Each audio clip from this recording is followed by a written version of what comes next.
Donc là, on va voir comment déterminer la forme explicite d'une suite récurrente d'ordre 2. D'abord, on va rappeler ce que c'est qu'une suite récurrente d'ordre 2. Donc on appelle suite récurrente d'ordre 2 une suite dont on connaît les deux premiers termes et dont les termes sont de la forme ensuite u indice n plus 2 égale a fois u indice n plus 1 plus b fois u indice n pour tout entier naturel n appartenant au domaine et en considérant b non nul. Pour déterminer la forme explicite d'une suite récurrente d'ordre 2, la première chose, c'est qu'on va résoudre l'équation caractéristique, et l'équation caractéristique, elle est donnée par r carré égale à r plus b. Autrement dit, si vous basculez tout d'un côté, ça vous fait r carré moins ar moins b égale 0, ce qui est une équation du second degré, bien évidemment. Et si delta, du coup, vous allez calculer le discriminant delta, et si le delta est strictement positif, vous savez que cette équation caractéristique, elle aura deux solutions réelles qu'on va appeler R1 et R2, et dans ce cas-là, U indice n est égal à gamma R indice 1 exposant n plus mu R indice 2 exposant n, où gamma et mu sont des constantes réelles à déterminer par l'intermédiaire des conditions initiales. Si delta égale 0, vous savez que vous avez une unique solution qu'on appelle R indice 0, et du coup elle est réelle, hein, bien évidemment, et dans ces cas-là, U indice n égale gamma plus mu n facteur de R0 exposant n. Et dans ces cas-là, évidemment, gamma et mu restent des constantes réelles à déterminer par l'intermédiaire des conditions initiales.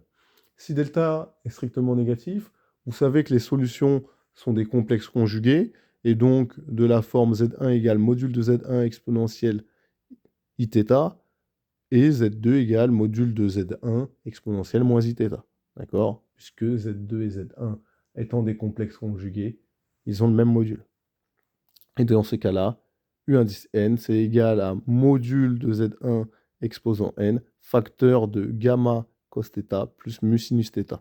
Évidemment, où mu et gamma sont des constantes réelles à déterminer par l'intermédiaire des conditions initiales. Et donc, on va faire un exercice d'application de la règle. Donc, on considère la suite UN, récurrente d'ordre 2, définie par pour tout entier naturel n, U indice n plus 2 égale 2U indice n plus 1 plus 3U indice n, et avec les conditions initiales telles que U indice 0 égale 3 et U indice 1 égale 1. Donc on nous dit déterminer l'expression de UN en fonction de n.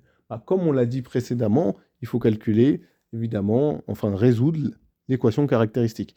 Et du coup, l'équation caractéristique, quand on bascule tout d'un côté, elle sera donnée par r carré moins 2r moins 3 égale 0. Voilà, ça c'est simple à comprendre. Et du coup, moi je vois évidemment des solutions évidentes. C'est qu'il y a r égale moins 1, d'accord, qui est solution évidente, et il y a r égale 3 également qui est solution évidente. D'accord? Et dans ces cas-là, j'applique la règle. Donc j'ai U indice n qui est égal à gamma fois R indice 1 exposant n, c'est-à-dire moins 1 exposant n, plus mu fois R indice 2 exposant n, c'est-à-dire fois 3 exposant n, avec évidemment gamma et mu, les constantes réelles à déterminer. Comment je vais déterminer les constantes réelles? Grâce à U0 et à U1, tout simplement. Ça veut dire que U0, c'est égal à gamma fois moins 1 exposant 0, plus mu fois 3 exposant 0. Et U indice 1, ce sera gamma fois moins 1 exposant 1, plus mu fois 3 exposant 1. Ça, c'est équivalent simplement à dire, je sais que U0 vaut 3 et que U1 vaut 1, donc à dire que 3 égale mu plus gamma, ou gamma plus mu, et que 1 est égal à moins gamma plus 3 mu. Donc, qu'est-ce que je vais faire? Je vais chercher mu et gamma. Là, c'est un système d'équations à deux inconnus.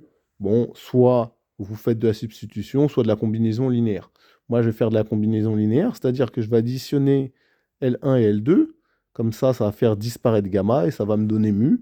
C'est-à-dire que donc, quand je fais L1 plus L2, la première ligne plus la deuxième ligne, ça me fait 4 égale 4 mu. Autrement dit, mu égale 1. Et celle du bas, je la laisse. Et du coup, si mu égale 1, gamma est forcément égal à 2, d'accord? Et du coup, moi, je sais que finalement, U indice n, du coup, ce sera 2 fois moins 1 exposant n plus 3 exposant n pour tout entier naturel n. Et voilà comment on trouve la forme explicite d'une suite récurrente d'ordre 2. À bientôt.